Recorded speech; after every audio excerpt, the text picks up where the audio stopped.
This is the past. This is the beginning. This is the story itself. It lays out the basic conflict that becomes the underpinning of all the future Underworld stories, the blood feud between the Lycan clan, the vampire clan. It's a bit more brutal, it's a different time. So again, you could use those characters you've known and basically have a chance to kind of reinvent them for the early part of their life.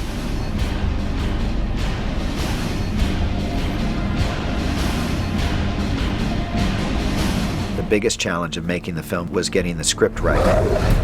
We needed to do some rewrites, and there was an impending Writers Guild strike, and we had Dirk Blackman and Howard McCain working with us, with Len Weissman. We turned the script around in 3 or 4 weeks right before the strike. We had actor availability windows, which meant that we had to shoot the film during a specific period of time. We had to rush into production. I was lucky to have a script which is a very good script in the first place. I like the script a lot because they were, if not new characters we didn't know much about on the first movie or on the second one.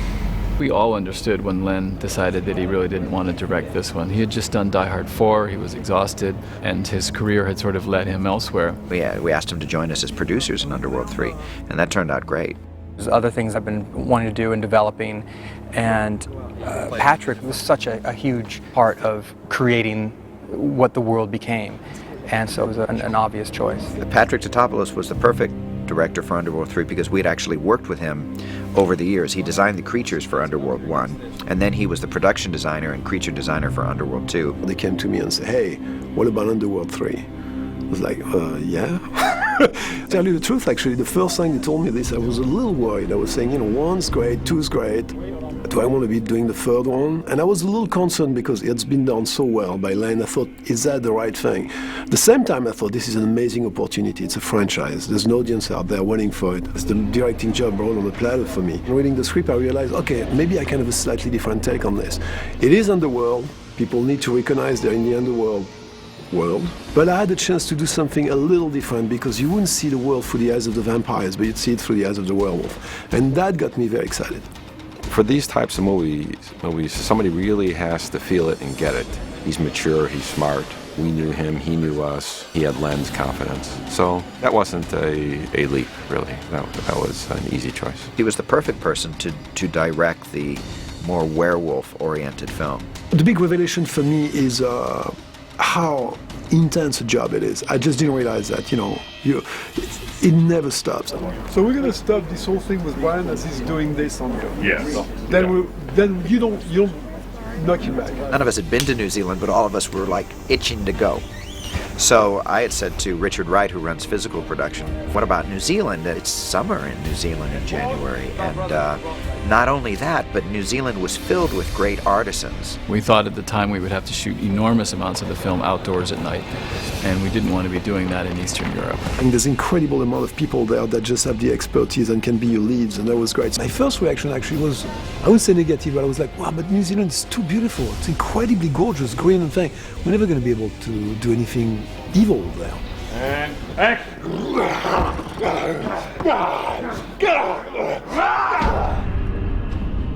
I started to visit the place and I discovered that not everything is pretty like a golf course. That's not true. And I found some amazing location. And I fell in love right away. New Zealand started looking better and better. And look, the truth is everybody wanted to go there. The scenery is spectacular. The costs were right. We were able to shoot in their summer. It just really worked. We will return there. Generally what Hollywood does on sequels is they become bigger and bigger in terms of the costs and less likely to do well because of that. So we didn't want to do that with this one. We wanted to be restrained in terms of the investment and still give the audience a terrific film and one that delivered the size that you sort of have to do in this film. And we managed to pull that off.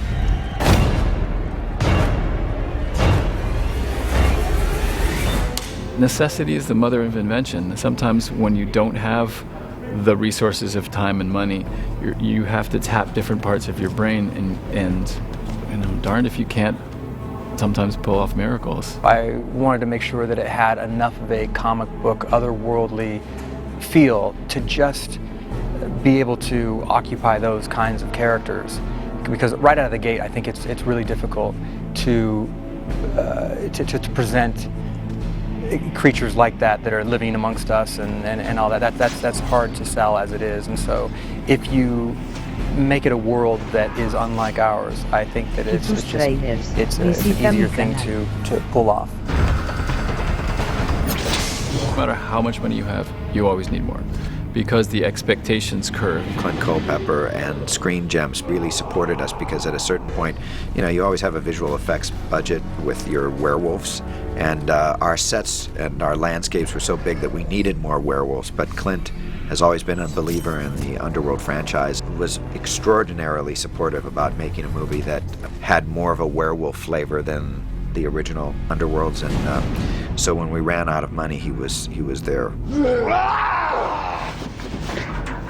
Because this is the war, there's a lot more involved in visual effects in terms of the scale of the battles. I did Underworld 1 with 2 werewolf suits. Underworld 2, we introduced William and the first generation werewolves, but still, grand total, we're talking probably 4 suits, and just manipulated things and did different shots to make it look like more. And this film, I believe Patrick and his team have built like 14, so it's battles that were in the hundreds. We don't have like $200 million to make this movie, so you have to make very strong decision, very strong choice to get the quality on screen and still not lose every one of the effect, because people are going to want to see that. Ultimately, there's the right balance, because I had to make decision how much you'd see the practical, how much you'd see the CGI. I probably went heavier CGI on this one than I did on the other one.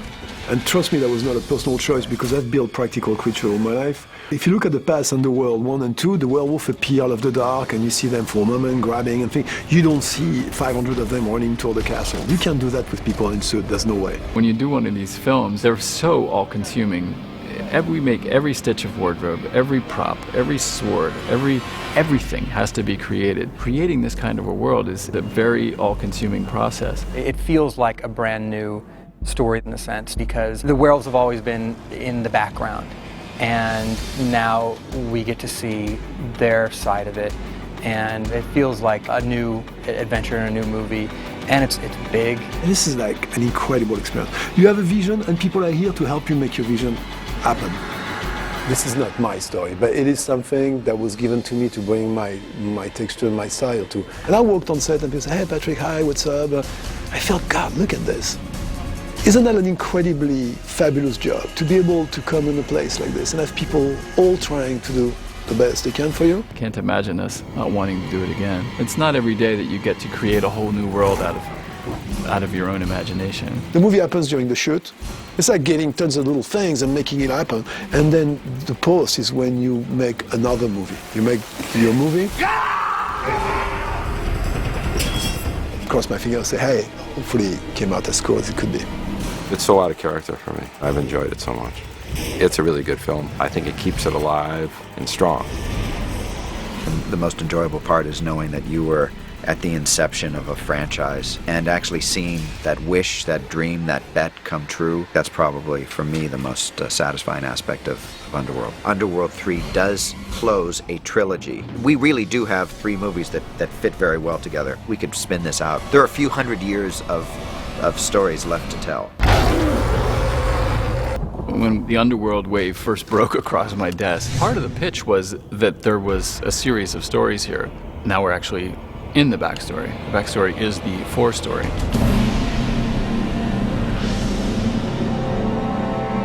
It was in the first script, and it was always, that was Len's design from the beginning. In the original film, there were genetic memories, and the genetic memories talked of the time when Lucian was in love with Victor's daughter Sonia. For Sonia and those things you discover in the first movie, so clearly it was already all set up. This is the original forbidden relationship. This is the one that started the war in the first place. And of course it is forbidden love. They're star-crossed lovers. It is like Romeo and Juliet. Extreme Romeo and Juliet. Lucian is a very powerful slave and has athletic and fighting skills that the other humans don't have. And he and Sonia were both children together, and she always sort of admired his physical prowess, and as they became adults, admired him more. You realize they've been having an experience for a long time. So we never quite see the very first time they meet, but we are jumping into their relationship when the movie started. There's been an attraction there, something pulling them together. This is not something that either of them ever planned for. And in fact, for Lucian, it completely gets in the way of what he wants to do. He ultimately wants to be able to get out of this place. It was a bit of a sort of love at first sight across a courtyard. The reason why the relationship between Lucian and Sonia has to remain so hush-hush is because the consequences are fatal. The dilemma for them is basically Lucian needs to escape one day. This is his primary mission in his life, is to escape and free all those Lycans. Yet he doesn't want to do that and lose her. So this is where the whole conflict of the movie happens. Is she going to come with him? She wants to be with him. She doesn't want to bring him at risk. And you have this kind of very tortured relationship and situation that creates basically the tension in the movie. There's a lot of things that they don't really want to focus on because of this relationship. And I think one of those is probably how far Victor will go to stop it. It gives a certain, I suppose, excitement and danger to it as well. So you want me to stay here for you? Like this, like an animal? Lucian.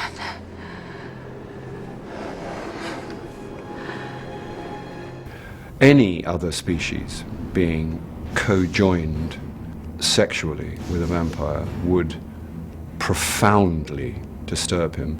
The fact that it's a werewolf makes it inexpressibly terrible. The fact that it's his daughter makes it enough to have his head explode. It's the single worst thing that could possibly occur in Victor's world. I got you! I love him. Oh! You have betrayed me! To be with an animal!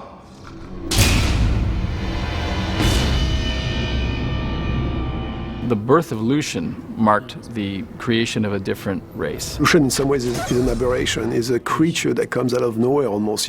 This female werewolf gives birth to a child that looks human. We don't tell the story of what happened before, but this is something that's never happened. That kid obviously doesn't become a true human being, he becomes what we call a Lycan. What do you think, Sonia? Shall we make more? Of him? Like him? He's the first of that kind, and he becomes the master leader of the Lycan clan. A man once bitten by a werewolf turned into a werewolf and never changes into a human until he's killed. Lycans have the ability to change. The Lycan is a different being. He was used to create the whole Lycan race, which was brought into being by Victor as slaves, as the labor class of the vampire world.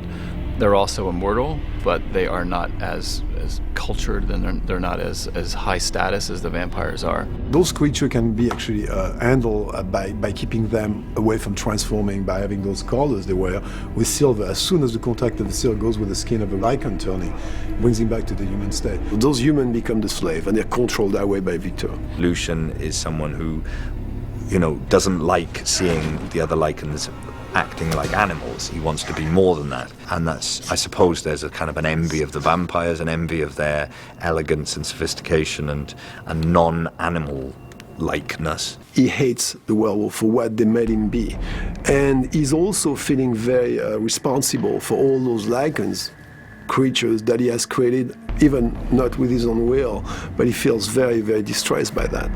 That first mission that he has, I believe, as he's growing up, is to free those people. That moment when Lucian turns into a wolf in front of them, the werewolves are cowed by this. It actually turns out to be a pivotal moment, because that's the moment when Lucian also recognizes that these werewolves, these creatures that he has hunted and killed his entire life, actually may have more in common with him than his ostensible masters, the vampires. And of course, as the story progresses, that bond becomes stronger and stronger, and in the end, that becomes a huge factor in what allows Lucian to finally triumph. So it gave us a chance to create yet a fresher, new character for this one. In our story, unbeknownst to Lucian, Victor killed his mother and then keeps Lucian in the castle. So Lucian has to grow up with the man who killed his mother. But now he doesn't know that happened. But nevertheless, he has to grow up with the man who keeps him ultimately a slave and a captive. So that relationship, I think, is a very interesting one, that Lucian has learned to bide his time, keep quiet, keep his head down, and yet there is obviously this unique relationship between him and Victor. You are a credit to your race. Do you know how to remain so? keep your eyes on the ground. It has an enthusiasm for Lucian as a weapon. There is also a suggestion that Victor, apart from all of that, makes a kind of connection with Lucian, that he has a sentimental connection with him. You have stung me, Lycan, with your betrayal. Ironically, both of the main characters of this film died in the first Underworld. It's a unique challenge to bring back two characters who have died publicly. Lucian started off being the bad guy, and you realize 3/4 of the way through the film, actually, no, he's not the bad guy. He's actually kind of the good guy. And it's Victor, who you thought all along was sort of the patriarchal protector of the vampires. He's the one that ended up being the bad guy. It was fantastic bringing back the cast members, and actually, Underworld 3 offers the most dynamic roles for both Michael Sheen and Bill Nye. To be able to get Bill back, and Kevin and Michael and Stephen McIntosh, and that was really exciting to me. There's already some sort of we're part of the family. And our first encounter after all these years was very, very pleasant.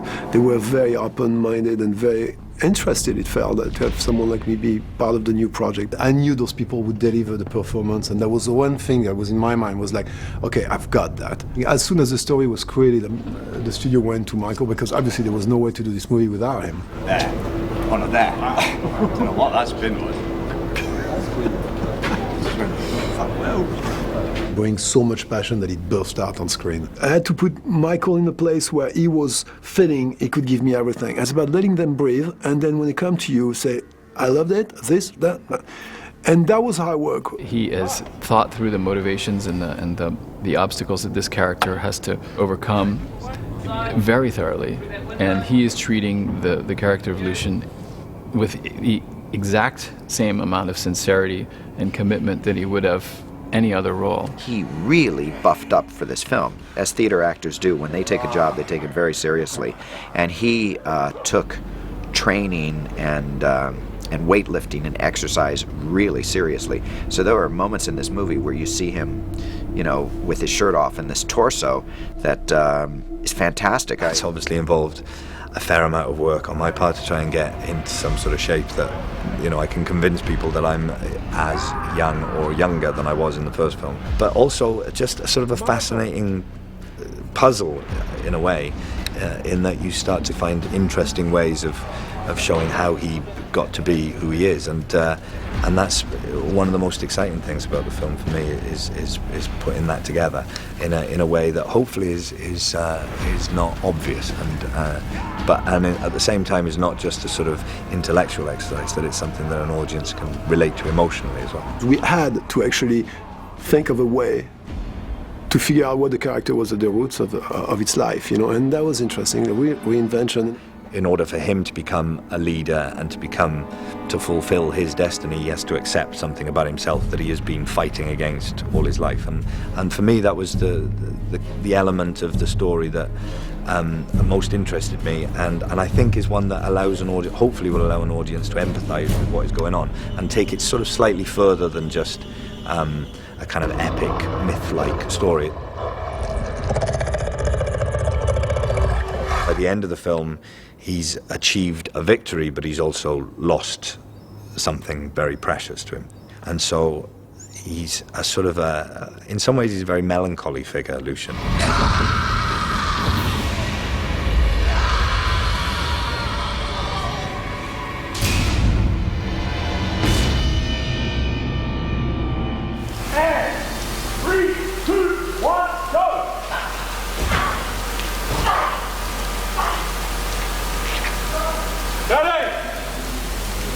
Bill is fantastic to work with. Now you get to see why he was the type of character that he was in number one. It's very cool to play Victor because he's a vampire, and all vampires are, by dint of being a vampire, they are cool. And Victor, being senior vampire, is cool and has rank and power. I love all that stuff. I love it when it gets vampire technical.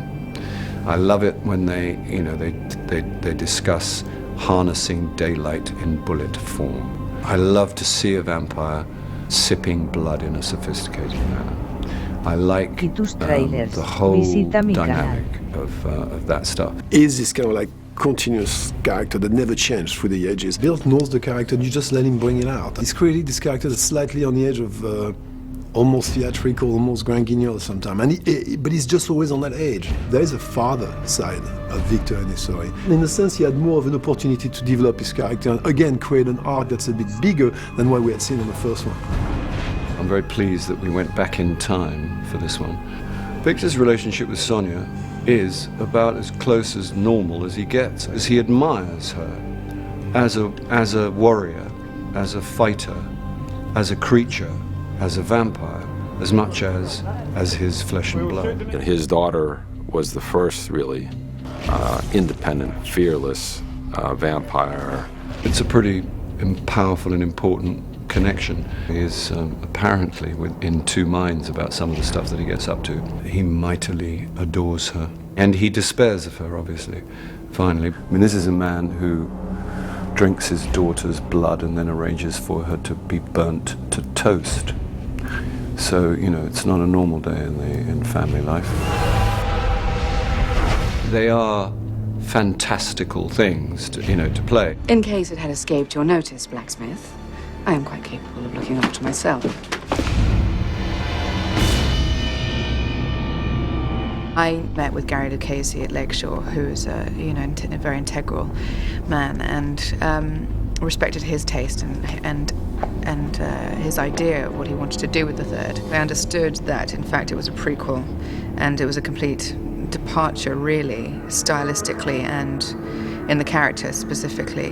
Rona Mitra's a wonderful woman. She's very bright, very strong, very sexy, has sort of a sassiness to her, which works very well because, you know, this is a woman who even her father, Victor, who's the strongest vampire around, can't seem to control her.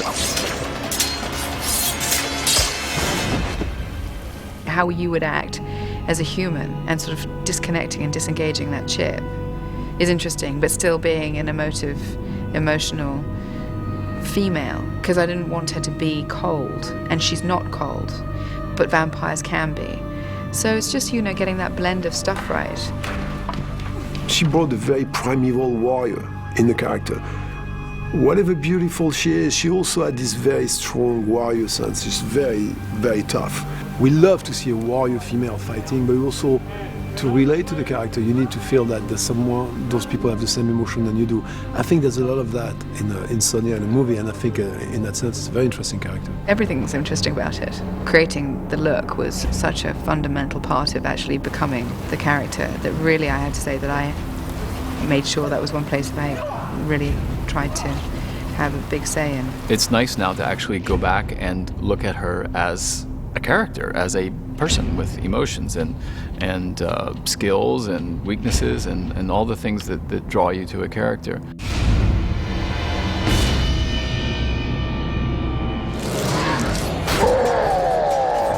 The Ray's character also died in Underworld, and here he is back again. So we've been doing a lot of resurrecting. It is finished!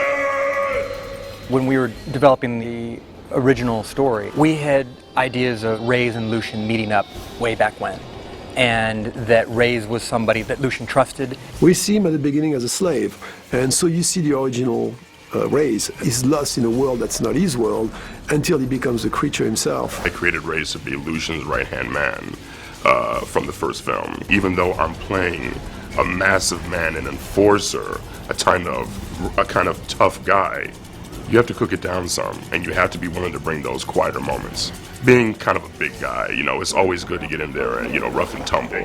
So in doing that, I've had a lot of fun. Bam. Bam. He looks fantastic on screen, and the way I reveal him in the movie, I try to just do that thing where there's a moment where people don't know fully that's him, and then he reveals himself. Humans upset. Tanis, please, take a note of what pain that brings me. Tanis is the most Machiavellian of the characters. He's playing both sides. Would your father welcome the man who brought him news that his beloved daughter was consorting with a Lycan?